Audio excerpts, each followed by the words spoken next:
Seguimos con el libro de Amós. Amós se ha vuelto, la Biblia es siempre sorprendente, pero ustedes saben que los días jueves nos reunimos en la reunión de equipo pastoral, analizamos diversas situaciones de las tareas pastorales que todos vamos teniendo, nos revisamos, vamos avanzando, y luego tenemos una sección de estudio bíblico, donde estudiamos lo que se va a predicar en los domingos siguientes. El sermón cada uno lo arma, pero el trabajo de estudio, el exégesis la hacemos entre todos. Y alguien comentaba que estaba en su casa leyendo el texto de Amós en voz alta. Y alguien de la otra pieza le dice: «Hey, ¿estás leyendo el diario?». Y es que se van a dar cuenta, cuando uno va leyendo las denuncias que el profeta hace en nombre de Dios, en los cuestionamientos a su sociedad, a uno le parece que está hablando de nosotros. Parece que estuviera hablando de nuestros tiempos, de nuestros días. Y está bien que así sea, porque ese es el efecto de la palabra de Dios en la vida de la iglesia cuando leemos esos textos de forma actualizadora. Quisiera invitarlos a avanzar en la lectura en el capítulo 5, versículos 1 al 17, y reflexionar sobre este título que ustedes veían recién en la proyección. El silencio de la sensatez. Cuando la sensatez guarda silencio, cuando la sabiduría guarda silencio, cuando la prudencia guarda silencio, las voces que se escuchan son entonces las insensatas, las de la imprudencia, las de la ignorancia. Y parece ser que uno de los grandes dolores del corazón de Dios en esta época del profeta Amós es que la prudencia, la sabiduría, la sensatez es mandada al silencio, al ostracismo. Y en cambio lo que se quiere oír y lo que se oye es la imprudencia, la insensatez, la ignorancia. Avanzamos entonces, capítulo 5, versículos 1 al 17. Este párrafo se presta para una lectura de tipo homilía, diría yo. Vamos a ir avanzando y se van a dar cuenta que podemos ir comentando casi versículo a versículo, para luego de comentarlo todo, o casi todo, tener 2 o 3 conclusiones, aplicaciones a nuestra vida. El texto parte con un establecimiento del estado de las cosas. Cómo el profeta evalúa lo que está pasando en la sociedad de su tiempo. Debemos recordar que de los capítulos anteriores se desprende que el pueblo de Dios, Israel, en sus en sus dos divisiones, el reino unificado se ha dividido. La parte sur, llamada Judá, tiene como capital Jerusalén. La parte norte, llamada Israel, tiene como capital Samaria. Todo eso era el pueblo de Dios. Había visto cómo Dios enviaba castigo, digámoslo así, y el profeta entregaba sus oráculos de castigo a todos los pueblos vecinos. Y entonces uno podía imaginar al pueblo diciendo: qué bueno que Dios castigó a estos vecinos porque eran una amenaza para nosotros. Y luego el profeta hablaba de otro pueblo. Y entonces Israel habría dicho: qué bueno que ahora le tocó a estos otros porque también son tan malos. Dales duro, Señor, castiga a los más fuertes. Y no se daban cuenta que parece que el castigo iba avanzando hacia ellos. Y en algún momento también el profeta entrega un oráculo en contra de Israel y en contra de Judá. Estamos en el capítulo 5, en el momento en que la profecía se está dirigiendo a Israel. Esto es el pueblo de Dios. Es el pueblo de Dios. Contra ellos se dirige esta profecía. El estado de las cosas tal como las ve el profeta en el capítulo 5, versículos 1, del 1 al 17 vamos a leer. Oye esta palabra, reino de Israel, este canto fúnebre que por ti entono. Y ahora viene el canto. Ha caído la joven Israel y no volverá a levantarse. Postrada en su propia tierra, no hay quien la levante. Así dice el Señor omnipotente al reino de Israel. La ciudad que salía a la guerra con 1000 hombres se quedará solo con 100, y la que salía con 100 se quedará solo con 10. Oye esta palabra, oye este canto fúnebre que entono por ti. Incomprensible. El pueblo de Israel, como lo hemos dicho, está viviendo tiempos de grandeza, tiempos de gloria. Pueblos vecinos habían entrado en una relación de vasallaje con Israel como dominante. Y entonces aparece este profeta que ya se presenta, y lo va a hacer más adelante otra vez, como uno que no tiene que reclamar, no es de una familia, no es un sacerdote, no es un aristócrata, salió de detrás del ganado y es llevado a profetizar en este reino poderoso, no tiene amigos en la corte,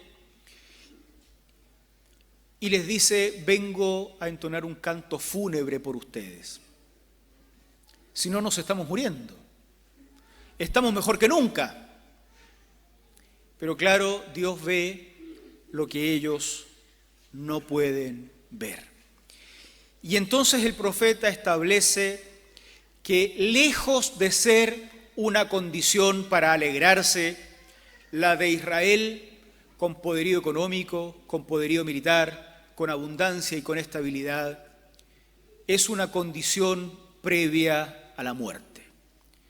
El único canto que se debiera entonar respecto de este Israel tan poderoso y prepotente respecto de sus vecinos y hacia su propio interior es un canto fúnebre. Así inicia este oráculo de Amós para Israel. Ustedes deben buscar la restauración, deben buscar a Dios. Los manda a buscar a Dios en este estado moribundo. El versículo 4 inicia esta orientación para que Israel busque a Dios. Así dice el Señor al reino de Israel: búsquenme y vivirán. A mí esto me suena, ¿recuerdan ese texto de Jesús en el Nuevo Testamento? Me suena cuando Jesús está hablando con un grupo de personas que aparentemente habían creído en Jesús, pero Jesús no les creía a ellos. Eso es una cosa que se da, la gente creía en él, pero él sabía que no debía creer en ellos. Se habían juntado en torno a Jesús, atraídos por diferentes cosas. Eran judíos y Jesús les dice: un día conocerán la verdad y la verdad. Y entonces esta gente se enoja y dice: epa, estábamos tan bien. ¿Cómo una conversación que empieza bien puede terminar tan mal?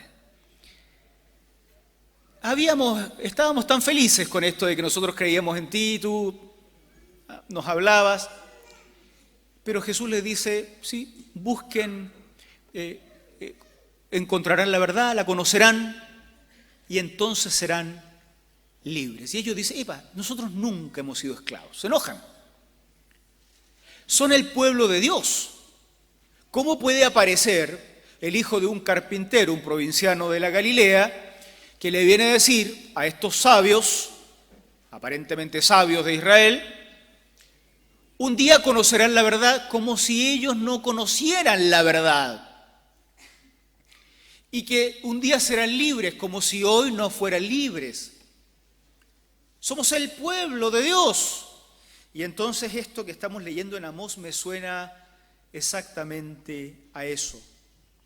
Búsquenme y vivirán.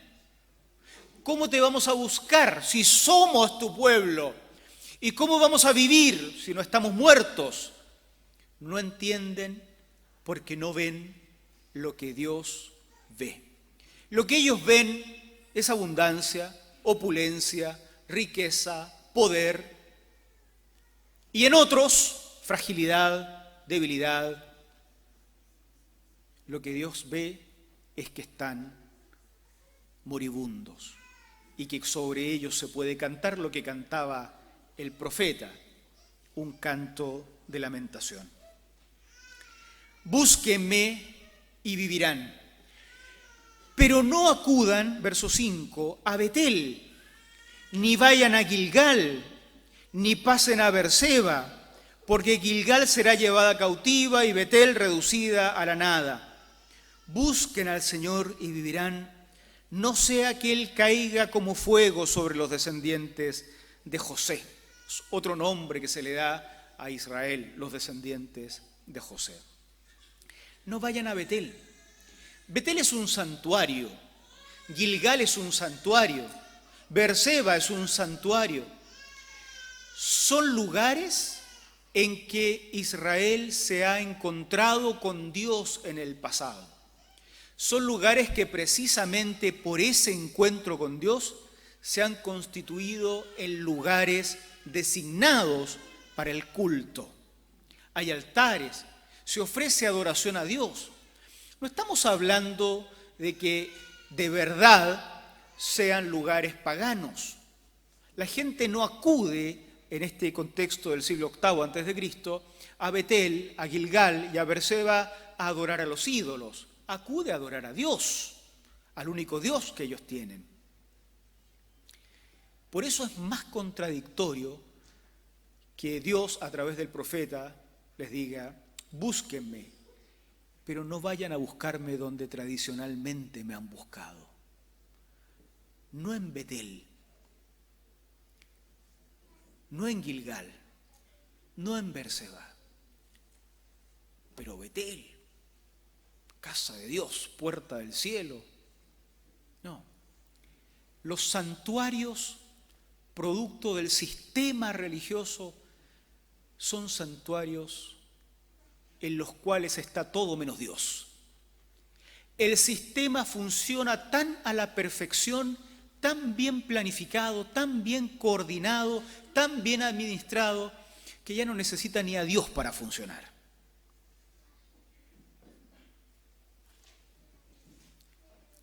Sería triste que llegue el día en que en aquellos lugares donde pretendemos buscar a Dios y en aquellas prácticas con las que pretendemos buscar a Dios se encuentre cualquier cosa menos Dios, porque Dios ya se fue de ahí, porque Dios ya no está en esos lugares, porque Dios ya no participa de esos sistemas religiosos creados supuestamente para honrarle a Él. No, no vayan a Betel ni Gilgal, no tienen futuro, van a ser destruidos.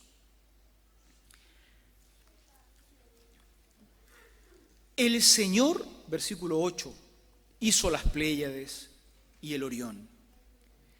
Convierte en aurora las densas tinieblas, oscurece el día hasta convertirlo en noche.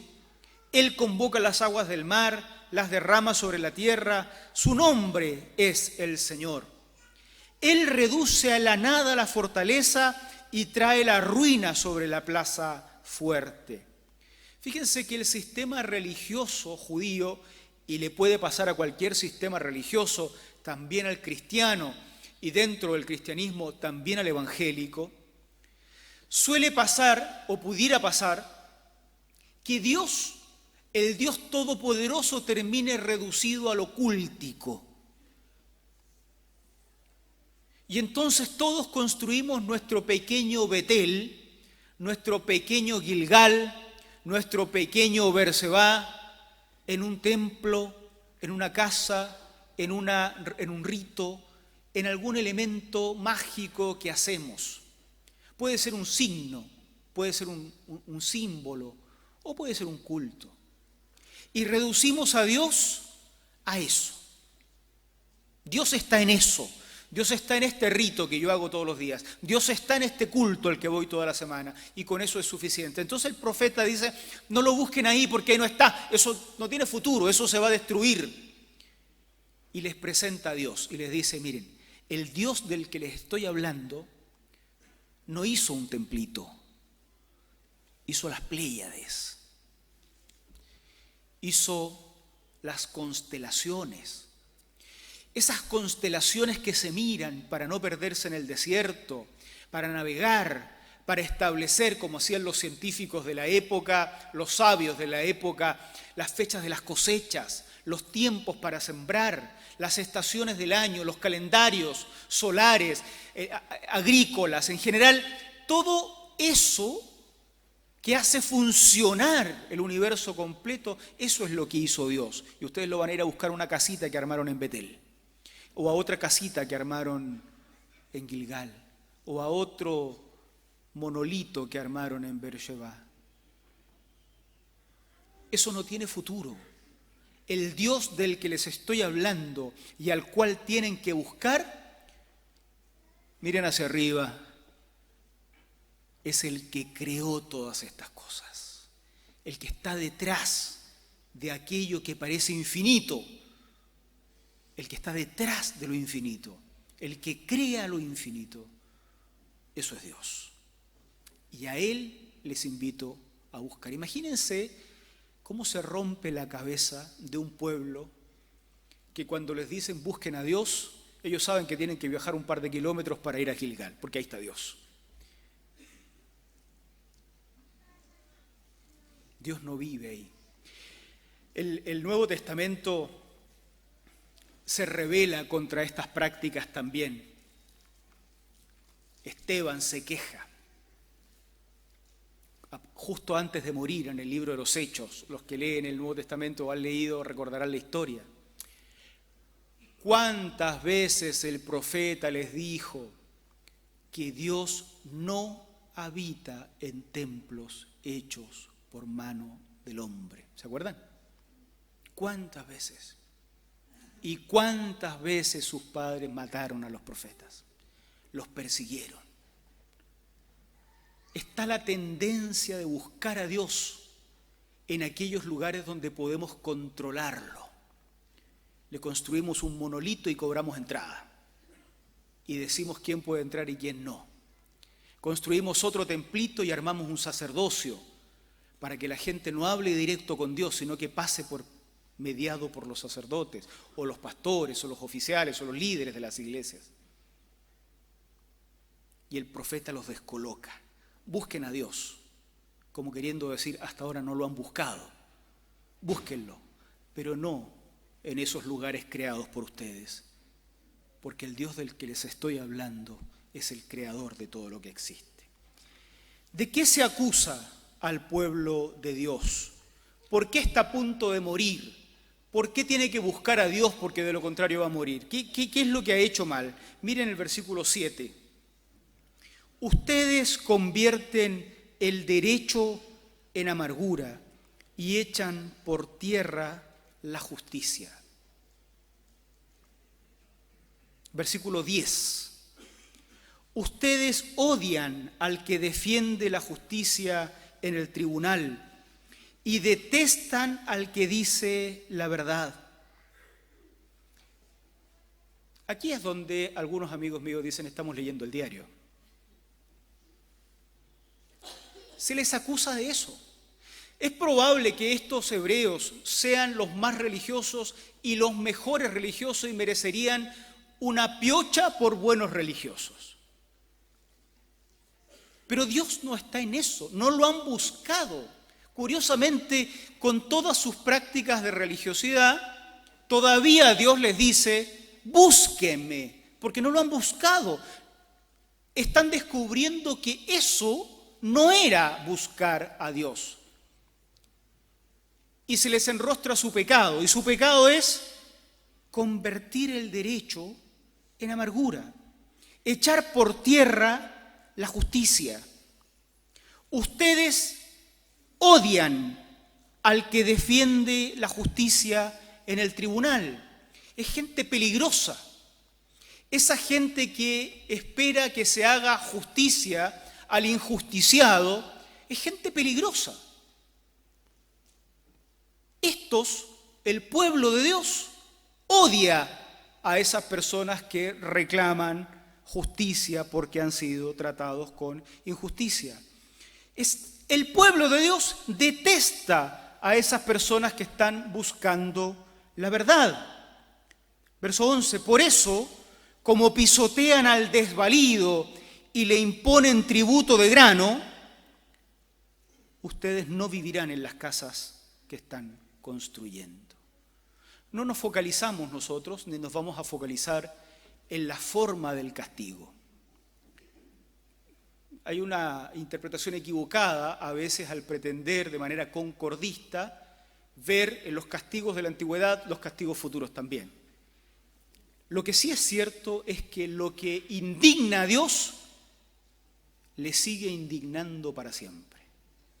Porque lo que indigna a Dios revelado acá revela el corazón de Dios respecto de ciertas cuestiones.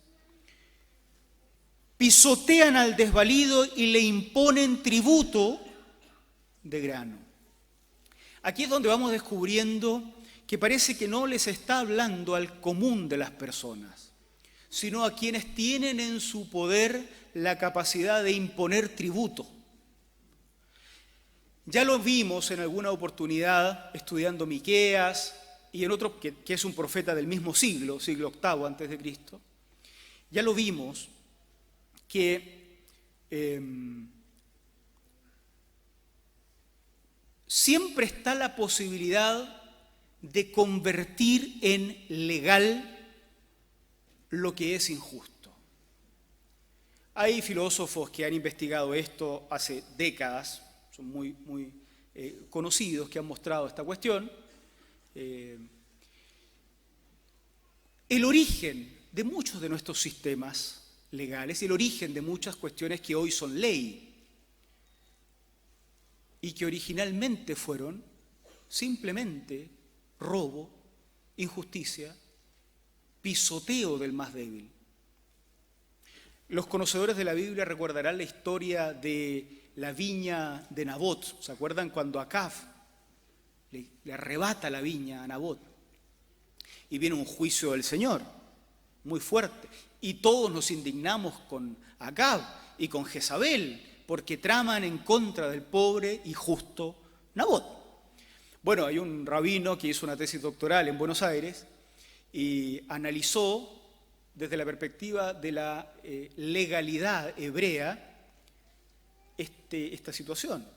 Y una de las conclusiones de su tesis doctoral fue que lo que hizo Nabot es perfectamente justo desde la legalidad hebrea.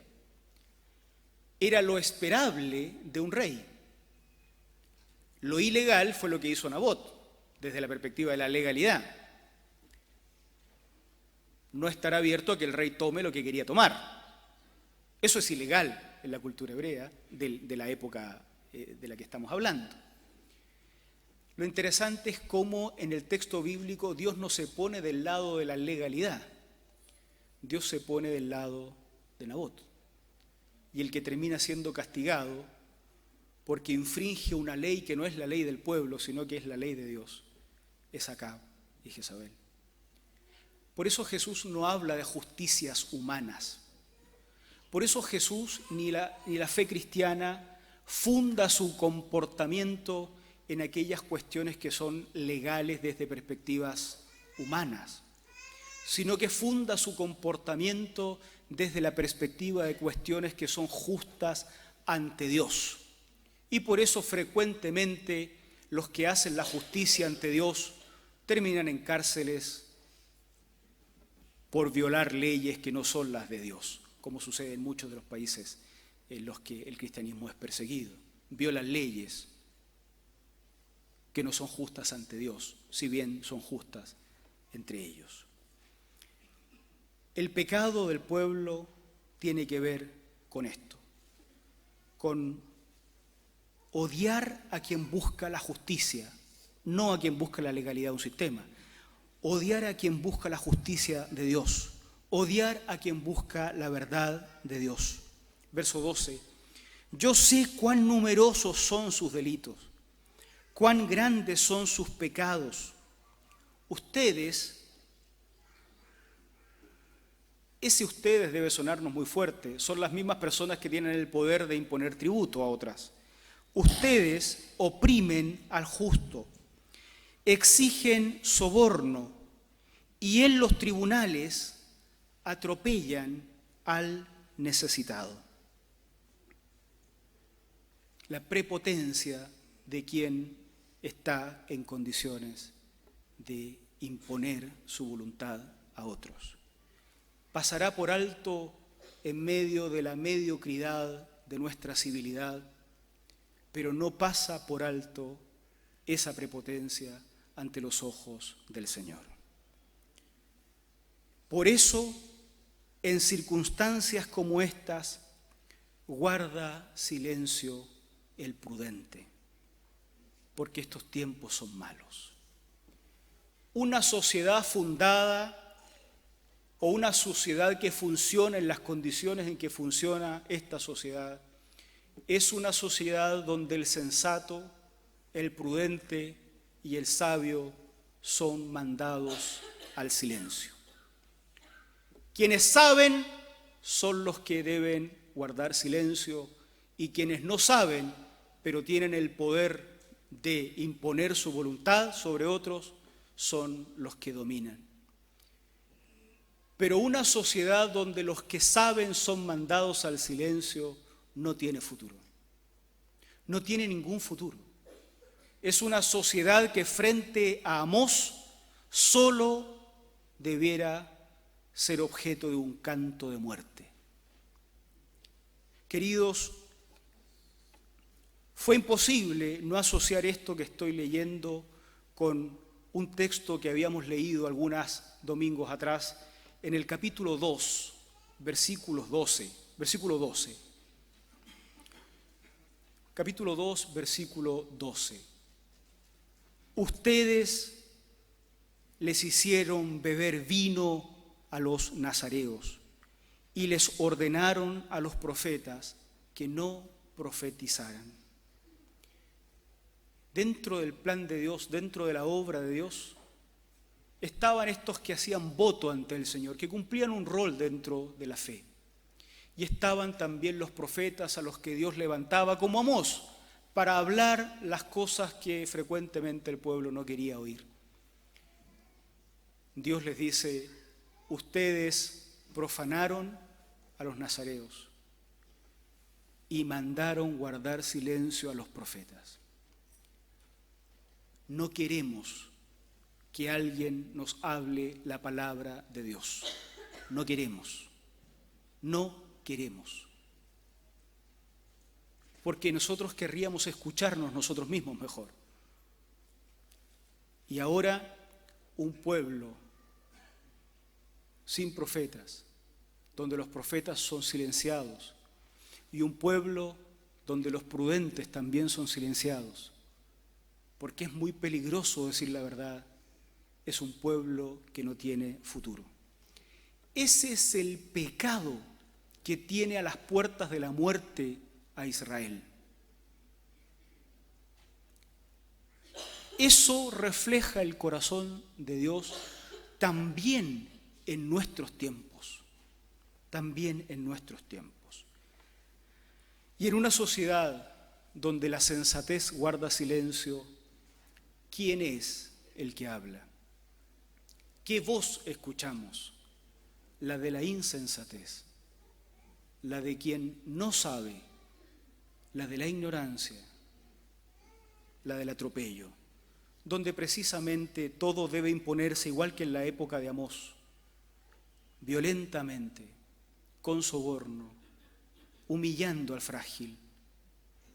Una sociedad de este tipo es la única que se puede construir cuando silenciamos al profeta, cuando silenciamos al sabio, cuando profanamos lo que es de Dios. En el verso 14 y 15 se da un resumen de todo. Busquen el bien y no el mal, y vivirán.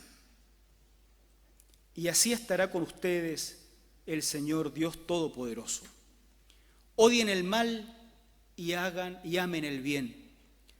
Hagan que impere la justicia en los tribunales, Por eso nos damos cuenta de que no está dirigido a cualquier persona este oráculo. Son personas que tienen en su mano hacer que impere la justicia en los tribunales, como han tenido en su mano hacer que opere la injusticia. Tal vez así el Señor, el Dios Todopoderoso, tenga compasión del remanente de José. Cuando uno lee en el versículo 4, búsquenme y vivirán, uno podría preguntarse, ¿y cómo te buscamos, Señor? Debemos cantar más, debemos orar más, debemos golpearnos el pecho, debemos venir al culto 5 veces al día, el día domingo. ¿Cómo te buscamos más? El resumen lo dice con claridad. Busquen el bien y no el mal.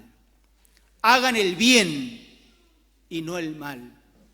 Después de todo, hermanos y hermanas, amigos, buscar a Dios parece no ser algo tan superficial o místico como uno hubiera imaginado, en el mal sentido de la palabra místico, ¿no? Parece no ser algo tan individualista. Parece que buscar a Dios tiene que ver con el prójimo también. Parece que buscar a Dios tiene que ver con que cada uno de nosotros, en todo lo que hacemos, hagamos el bien y no el mal. Odiemos el mal, amemos el bien, para usar las palabras que usa el profeta. Y si está en nuestra mano, hacer que los tribunales, porque es la expresión de la traducción, haga lo que debe hacer con justicia. No sea que cometamos uno de los pecados más denunciados y que más ofende a Dios en la Biblia, como es el de hacer injusticia. Curiosamente, de los pecados menos denunciados por los evangélicos de nuestro siglo, de nuestro tiempo. Concluyo con un par de reflexiones. Primero, frecuentar los santuarios puede considerarse buscar a Dios, pero no lo es. No importa cuántas veces vayamos a Gilgal, Berseba, Betel, participemos en las liturgias religiosas o los rituales religiosos que nosotros mismos armemos, no es eso a lo que la Biblia o el profeta Amós le llama buscar a Dios. Buscadme y viviréis, se han hecho hasta canciones de eso. Y ahora sospecho que no sé si se han entendido bien siquiera antes de hacer las canciones. Buscadme y viviréis en las palabras de Amós no significa otra cosa sino hacer el bien, aborrecer el mal, no cualquier bien, el bien del que está hablando acá. Miren que hay desvalidos pisoteados, miren que hay frágiles humillados, miren que hay injusticiados por todos lados. Y lo segundo, que es un poco más complejo de decir, tiene que ver con la cuestión política. No voy a hacer una definición de esto, ¿no? Invitaría con gusto a mis colegas, a mis amigos cientistas políticos presentes para hablar de esta cuestión, pero solo quiero tocarlo desde la perspectiva teológica nomás. La Iglesia será siempre una mala interlocutora de la política partidista, siempre. Nosotros no estamos como Iglesia interesados en convenios con la derecha o con la izquierda. No nos interesa hablar de esas cosas.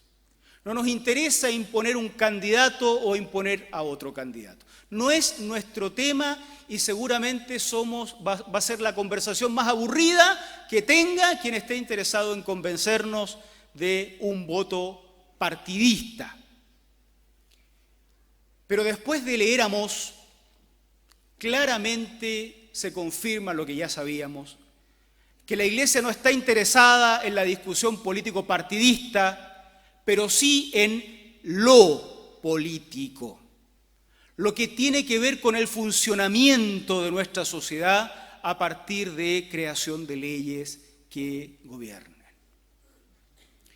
No nos interesa un diálogo que identifique en un sector de izquierda o de derecha al interlocutor. Pero estamos muy interesados en que quienes lleguen a ocupar cargos que afecten el funcionamiento del país tengan dentro de su agenda, y eso lo pueden hacer todos ustedes que participan en partidos, hacer justicia, atender al desvalido, preocuparse del pisoteado. Y entonces, cuando quienes participen en partidos políticos tengan la oportunidad de levantar la mano y decir algo, digan esto. ¿Cuál es el ítem de la justicia dentro de este programa? ¿Cuál es el ítem que posiciona en el país la sabiduría y no lo mandamos al silencio? Que levanta a los profetas, que protege al desvalido, que se preocupa del frágil.